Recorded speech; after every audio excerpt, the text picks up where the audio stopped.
News this morning, one person is dead following a barricade situation in Rockcastle County. And a shooting on Kentucky State University's campus leaves one dead and another injured.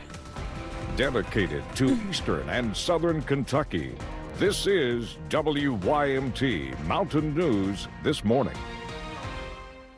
Welcome to Mountain News This Morning. I'm Caroline Mueller, here with you on this Wednesday, December 10th. We are inching up on that 5 o'clock hour, so let's go ahead and check in with meteorologist Megan Dusmel for a look at your forecast this morning. Megan, it was another one of those days where I walked out and I was pleasantly surprised by not being blasted by a wave of cool air.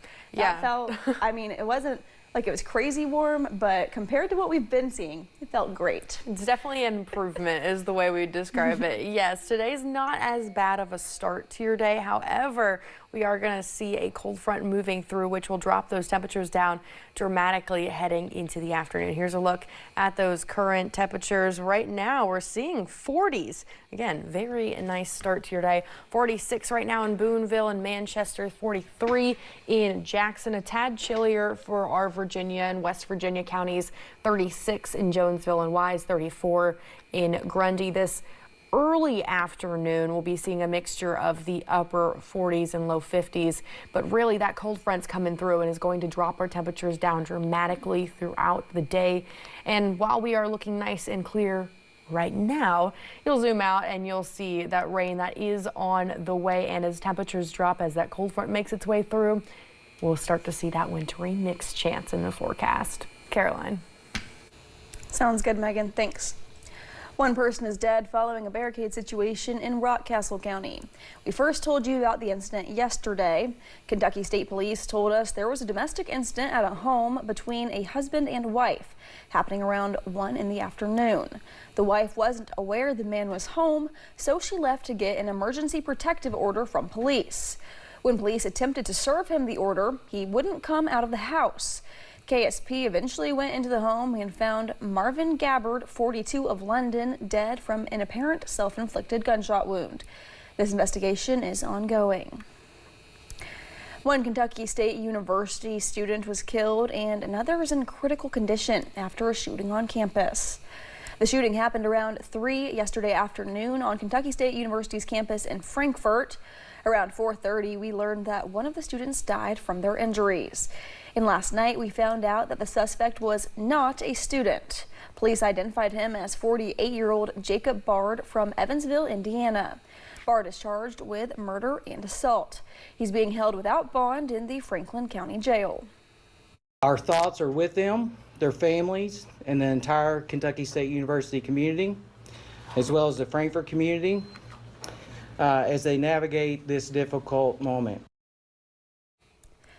Kentucky State's president called the act of violence senseless and says students need grace. A woman is charged with attempted murder after an incident in Pike County. On Saturday, state police responded to a home on Chestnut Branch in the Freeburn community. They found Nancy Girls unresponsive near her home. Police say she had multiple lacerations, bruising, and burns. Her home had also recently been on fire. 28-year-old Angel Hunt of Warncliffe, West Virginia, was arrested and taken to the Pike County Detention Center. She's charged with attempted murder, assault, strangulation, and arson. Freezing temperatures are forecasted across much of the northern U.S. today. Some parts of the country are already dealing with bouts of winter weather. CBS's Jared Hill reports. Overnight, a whiteout in Wisconsin as heavy snow led to a winter weather advisory in parts of the state. Plow trucks were out in Minnesota, with the upper Midwest bracing for more snow early in the season. This time of the year is a lot different for drivers because they're learning how to drive in the snow again. Snow removal is a very hard business. In St. Paul, the earlier bout of winter weather is creating steady work for Ryan Warner's company. Everyone's signing contracts, they want to be covered. But it's not all about making money. There are also neighbors helping neighbors.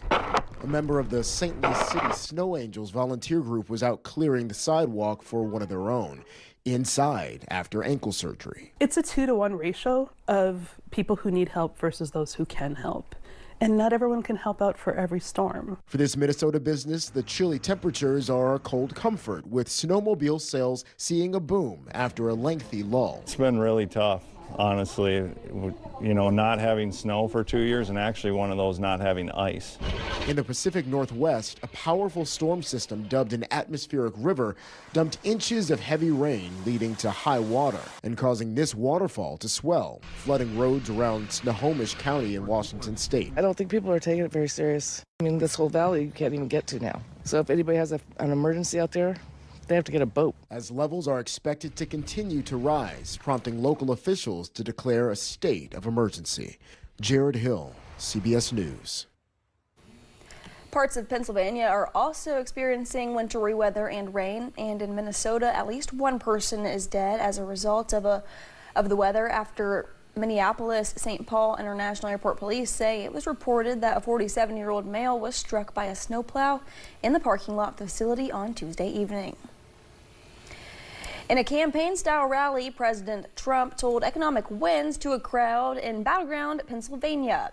He blamed Democrats for high prices nearly a year into his second term. According to AAA, gas prices are down 6 cents compared to this time last year, but government data also shows general energy costs are up 2.8%, and while overall inflation was falling, drifted back up when Trump imposed sweeping tariffs. I have no higher priority than making America affordable again. Costs haven't gone down, costs are going up. The only question is whether the American people would give it a D for disaster or an F for failure. President Trump yesterday doubled down on his claim that affordability is a hoax. On Capitol Hill yesterday, a Senate committee heard about predators targeting and manipulating young people online. Tamia Woods testified her 17-year-old son James killed himself after becoming the victim of sextortion. She said in 2022 he shared explicit images of himself with someone he thought was a girl. Then he received 200 messages in less than 20 hours from anonymous attackers who threatened him, demanded money, and told him to kill himself. Now, senators have introduced legislation that would make it a federal crime to coerce children into physically harming themselves, others, or animals. Woods hopes the legislation will encourage young people to speak up, knowing the law is on their side. Through your mistakes, I don't care what it is, you speak up, you say something, you stand up for yourself, because we can make sure that we have your back no matter what. I would give anything to have my son back. And if they have to learn, if they have to see James' face, if they have to see my tears, I'm going to make sure that it happens. If it means that I can save your grandchildren, I'm going to do it. According to the National Center for Missing and Exploited Children, they've seen a 192% increase in reports concerning online enticement, a 200% increase in reports relating to sadistic online exploitation, and a 1,325% increase in reports involving generative artificial intelligence.